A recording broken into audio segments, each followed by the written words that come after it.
সাল্লাম থেকে নিয়ে শুরু করি রুহুল্লাহ পর্যন্ত, আম্বিয়া আলাইহিস সালাম পর্যন্ত ভয় পেয়ে যাবেন। শুধুমাত্র বলবেন ইয়া নাফসি ইয়া নাফসি, আল্লাহ আমাকে বাঁচাও, আল্লাহ আমাকে বাঁচাও। ফাইজা নুফিখা ফিস-সূরি ফালা আনসাবা বাইনাহুম ইয়াউমাইযিন ওয়ালা ইয়াতাসাআলুন। সূরা মুমিনুন 18 নম্বর পারা 7 নম্বর পৃষ্ঠার 6 নম্বর রুকুর 101 নম্বর আয়াত।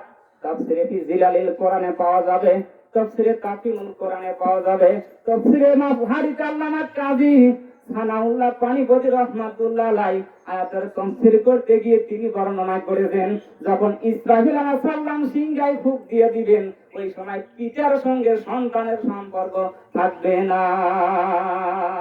মা তার সন্তানকেও পর্যন্ত চিনবে না, বন্ধু তার বন্ধুকেও পর্যন্ত চিনবে না, পিতা পর্যন্ত ছেলের পরিচয় দিতে রাজি হবে না।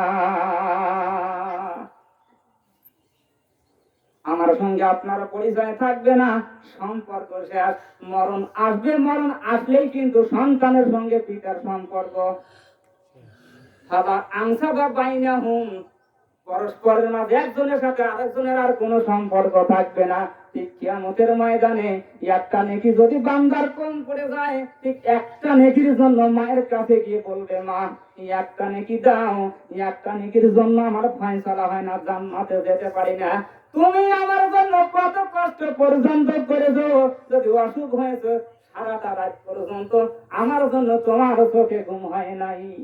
মারে একটা মাত্র নেকি দাও, একটা নেকি যদি দাও তাহলে জান্নাতের ফয়সালা হয়ে যায়।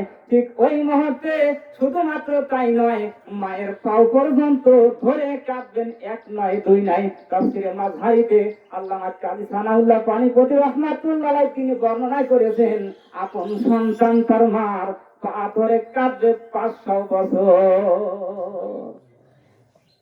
এই একটা নেকির জন্য 500 বছর পর্যন্ত সন্তান কাঁদবে মার পা ধরে।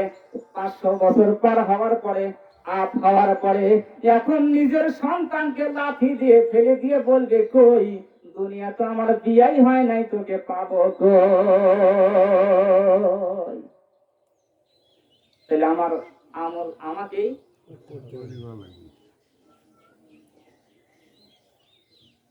আপন সন্তানকে পর্যন্ত ছিটকে ফেলে দিবে।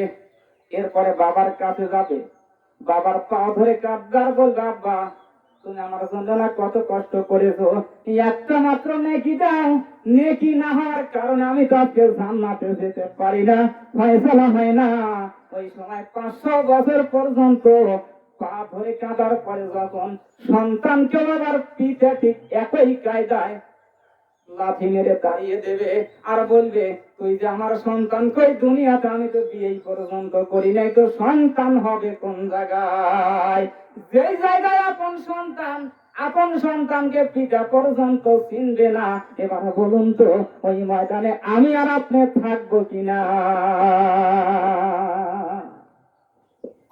আদম আলাইহিস সালাম বলবেন, রব্বুল আলামিন আমার সন্তান কাবিল হাবিলকে খতম করেছে, হত্যা করেছে, আজকের এই দিনে আমার সন্তানের ব্যাপারে তুমি সিদ্ধান্ত কি নিবে আমি জানি না, তবে ইয়া নাফসি ইয়া নাফসি, আল্লাহ তুমি আমাকে বাঁচাও, আমাকে বাঁচাও। আদম নবী পর্যন্ত ওই সময় বললেন, তুমি আমাকে বাঁচাও, আমাকে বাঁচাও। আদম নবী পর্যন্ত বলবেন আমার সন্তানের ব্যাপারে সিদ্ধান্ত যা হয় হোক, কিন্তু ডাইরেক্ট কথা হচ্ছে আমাকে বাঁচাও। এরপরে নূহ আলাইহিস সালাম বলবেন, রব্বুল আলামিন একজন নূহ যাকে দ্বিতীয় আদম বলা হয়, এই দ্বিতীয় আদম হযরতে নূহ আলাইহিস সালাম বলবেন, আল্লাহ তুমি আমার সন্তান কেনানের ব্যাপারে সিদ্ধান্ত কি নিবে? এক নয় দুই নয় 950 বছর পর্যন্ত দাওয়াত দিয়েছিলাম, আমার সন্তান কেনান আপনার দ্বীনে ধর্ম কবুল করে নাই, আজকে আমার সন্তানের ব্যাপারে তুমি কি সিদ্ধান্ত নিবে তোমার কাছে জানতে চাই না, তবে তোমার কাছে জানতে চাই এই আল্লাহ তুমি আমাকে বাঁচাও। হযরত লূত আলাইহিস সালাম বলবেন, রব্বুল আলামিন আজকের বিভীষিকাময় অবস্থায় আমার স্ত্রী আয়লার ব্যাপারে কি সিদ্ধান্ত নিবে তুমি জানি না, আমি কিন্তু তুমি যে কায়দায় দিয়েছো আমি ওই কায়দায় সহকারে কিন্তু দাওয়াত দিয়েছই। বাল্লিগু আমনিওয়ালা আয়াত একটাও তো বাদ রাখি নাই, সকল দাওয়াত দিয়েছি। রব্বুল আলামিন আমার স্ত্রীর ব্যাপারে কি সিদ্ধান্ত নেবে জানি না, হয় জান্নাত দাও না হয় জাহান্নাম দাও, ওটা আমি জানতেই চাই না, কিন্তু তোমার কাছে প্রার্থনা এই আমাকে বাঁচাও।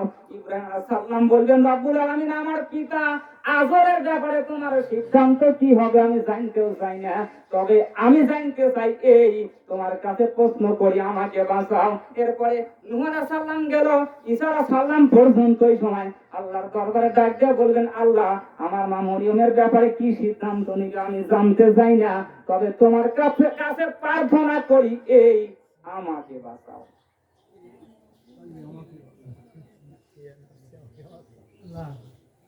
তাহলে এবার বলে নবীর যুগ পর্যন্ত যদি ওই সময় নিজের সন্তান স্ত্রী পরিজনের কথা ভুলে যায়, তাহলে আজকে আমরা যদি মনে করেন পীর আছে বাবা আছে অমুক তমুক সাতচত্র নেই, আমার আমল আমাকেই করতে হবে। ওই সময় একজন মাত্র ব্যক্তি আমার আপনার জন্য কাঁদবেন, তিনি মুহাম্মাদুর রাসূলুল্লাহ।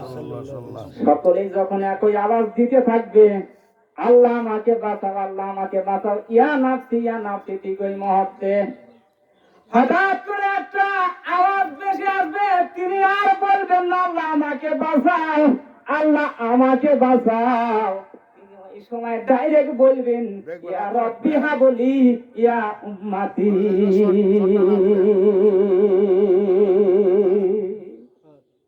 ওই সময় তিনি আর বলবেন না আল্লাহ আমাকে বাঁচাও আমাকে বাঁচাও, ওই সময় মুহাম্মদুর রাসূলুল্লাহ বলবেন, আমাদের নবী বলবেন আল্লাহ আমার গুনাহগার উম্মতকে বাঁচাও।